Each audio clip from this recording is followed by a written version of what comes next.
terminé. Il est mort. Qu'est-ce qu'on fait alors? Tout tombe à l'eau. Alors si on voudrait parler à Dieu, on se met dans un coin de notre chambre, dans la voiture. Puis tu m'avais bien choisi, Seigneur. Tu m'avais bien mis des promesses dans mon cœur. Tu avais bien dit ça sur ma vie, tu avais bien dit ça, puis là je suis mort. Le diable il est venu, il m'a tué. Je suis mort. J'ai plus de communion avec toi, je prie plus, je fais plus rien, Seigneur. Je suis mort. Alors tout ce que tu avais promis, c'est fini, ça s'arrête là. Pensez-vous qu'avec Dieu que tout s'arrête là? Hein? Non, ben non. Ah ben non. Ah non, pas du tout, ça ne s'arrête pas là. Chapitre 4 de l'évangile de la jeunesse, verset 26. Dieu va faire naître autre chose. Il refait naître une lignée d'hommes de Dieu. Il refait naître. Il refait naître. Moi, je regarde ma vie. J'aimerais vous parler de moi, bien que j'aime pas parler de moi, mais je voudrais le dire avec sincérité de cœur. Des fois, je regarde ma vie, je regarde au passé, je regarde ce que j'étais. Puis je regarde, des fois, je fais des examens et je dis, Seigneur, ça c'est mort. Ça, je l'ai plus. Ça, j'arriverai plus alors. Puis au fond de mon cœur, enfoui, il y a une petite voix qui résonne. Qui dit, continue, je suis là, je vais refaire naître. On va refaire naître. Il est le Dieu de la résurrection, il sort Lazare du tombeau. Puis d'un seul coup, il y a un homme qui s'appelle Seth. Ça veut dire remplacer. Remplacer Abel. Parce que Abel a été tué. Et quand Satan a cru gagner, quand Satan a cru faire disparaître la lignée d'hommes de Dieu, de femmes de Dieu, eh bien Dieu dit non, je remplace. Seth va naître. De Seth va naître Enoch. Enoch veut dire mortel, ce qui est faible. Mais par contre, par des hommes faibles, la lignée continue. Parce que quand tu prends la généalogie de Seth, d'Enoch, quand tu prends la généalogie d'Abel, ensuite il y a Seth, et ensuite il y a Enoch, et là ça commence. Et écoutez, à partir d'Enoch, c'est là que la prière s'élève. C'est à partir de là qu'on commence à louer l'Éternel, dit la Bible. Les hommes de Dieu se relèvent. Les femmes de Dieu se relèvent. La lignée continue. Parce que Satan ne peut pas arrêter. Il ne peut pas arrêter ce qu'il a déposé dans ton cœur. Ce qu'il y a dans ton cœur, ça vient de Dieu. Et Satan a cru le tuer. Mais quand un chrétien est à demi-mort, le bon samaritain vient, nous l'avons écouté hier, il le relève de sa mort, il le relève de sa tristesse, et il le remet en communion avec son Dieu. Alors écoute. On va jouer carte sur table. Et on va arrêter là. Qu'est-ce qui a été tué en toi? Tu le sais, toi. À moins que Dieu me le révèle. Mais même s'il me le révèle, je ne te le dirai pas pour ne pas te mettre mal à l'aise. Parce qu'elle avait dit qu'il garde le silence dans son amour. Il déballe rien, c'est le diable qui déballe. Le diable, il veut tout déballer. Et s'il déballe tout, on a honte. Et tu viens même plus à la réunion parce que tu as honte de tout le monde. Mais Dieu, c'est un père, c'est un Dieu d'amour. Amen. Il dit, écoute, ce matin, il te dit ça. Il y a des choses que Satan a tuées. Écoute, le number one, le numéro un. Le numéro un, c'est la prière. La prière, si elle a été tuée en toi, la communion, si elle a été tuée, tu t'en sortiras pas. Il faut une nouvelle naissance. Il faut quelque chose qui naît de nouveau. Il faut Seth qui arrive. Il faut que Dieu remplace ce qui a été tué. Parce qu'il y a des choses qui doivent sortir de toi. Il y a une lignée. Tu sais, c'est quoi ta lignée? C'est la bénédiction, c'est ton foyer. C'est tes enfants, c'est tes petits. Et ça va venir de toi. Il faut que tu transmets le flambeau. Il faut que tu passes le flambeau. Le flambeau n'est pas éteint. Le Seigneur, il dit, il n'éteint pas le lumignon qui fume. Il ranime la flamme ce matin. Qu'est-ce qui a été tué en toi? Tu pourrais lever ta main?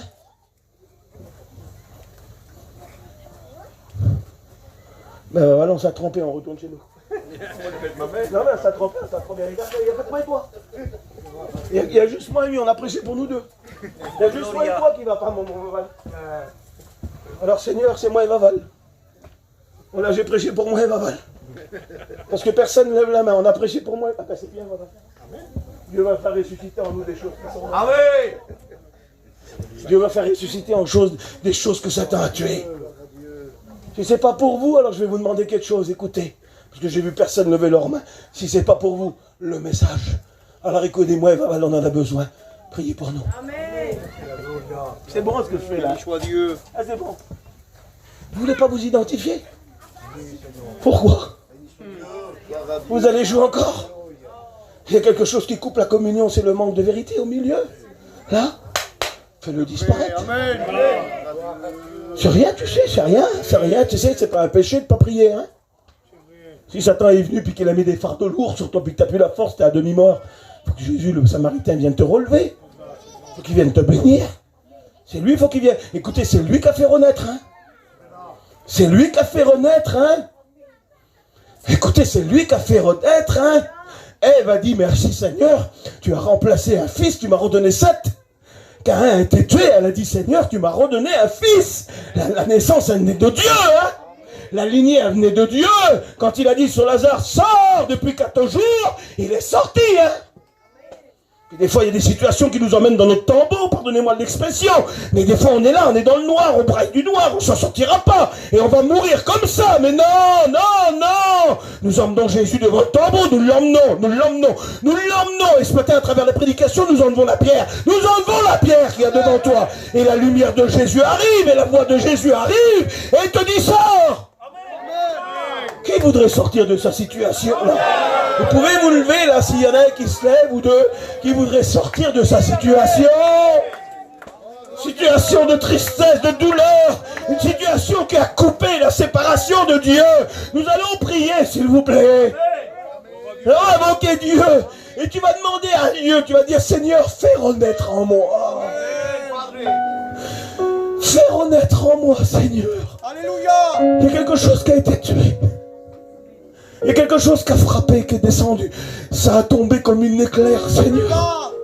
J'ai pas vu arriver, Seigneur. Je l'ai vu quand j'ai été roulé. Dis-lui ça. Je l'ai pas vu, Seigneur. Je t'en demande pardon. Le Seigneur le sait que tu es une victime. Tu n'es pas un coupable. Il ne te condamne pas comme coupable. Quand il a vu Josué, le souverain sacrificateur, et Satan qui se tenait à sa droite pour l'accuser. Josué était sale, il avait sali son vêtement. Et nous, on aurait dit, Josué, en tant que sacrificateur, t'es plus digne, va-t'en. Moi, j'aurais dit ça, on aurait dit ça, nous. Et puis Satan, il se tenait à sa droite pour l'accuser. Il accusait Josué. Josué se sentait sale. Parce qu'il avait été surpris, il avait été pris par Satan. Et puis l'Éternel s'est levé pour Josué. Satan se tenait à sa droite. Écoutez, Satan avait pris une place qui ne lui appartenait pas. Qui c'est qui est à la droite de Dieu? C'est Jésus. Satan s'avait mis entre Josué et Jésus. La place de Satan, c'est à gauche avec les boucs pour l'enfer éternel, d'après Matthieu 24. Mais Satan avait pris la place de Jésus. Et Jésus n'était pas d'accord que Satan prenne sa place. Et il a dit sur Satan que l'Éternel te réprime, Satan. Que l'Éternel te réprime, Satan. Il le dit 2 fois. Zacharie chapitre 3, vous pourrez le lire. Que l'Éternel te réprime. Et il regarde sur ses serviteurs et il dit ôtez-lui ses vêtements sales. Et remettez-le d'habits de fête. Des habits de fête. C'est plus la fête à la maison. Parce que tu as taché ta robe, tu as coupé la communion. Il y a des choses qui sont mortes en toi. Mais Jésus est là encore. Tes habits de fête. La fête va revenir à la maison. La communion va revenir avec ton Dieu. Tu vas avoir des moments de qualité encore. Il dit, mettez-lui un turban pur. Écoutez, c'était le turban du souverain sacrificateur. Et sur ce turban-là, il y avait une petite lame d'or qui était marquée sainteté à l'Éternel. Et quand il dit mettez-lui un turban pur, c'est pour purifier ses pensées. Parce que ses pensées avaient été souillées, parce qu'il avait taché son vêtement. Et le diable venait l'accuser. Il venait l'accuser. Et il lui disait, t'es pas un bon serviteur, t'es pas un bon chrétien parce que tu t'es sali. Et bien Jésus dit, enlevez-lui les vêtements et mettez-lui des habits de fête. Et purifiez ses pensées. Mettez-lui la sainteté de nouveau sur sa tête. Toutes les pensées que Satan est venu t'empoisonner, Jésus est en train de les faire partir. Il fait renaître en toi, il te revêtit d'habits de fête et il purifie tes pensées. J'aimerais qu'on prie, s'il vous plaît. Tu vas dire à Dieu, Seigneur, Fais renaître ce qui est mort en moi. Seigneur, fais renaître la communion. J'ai taché mon vêtement, mais Seigneur,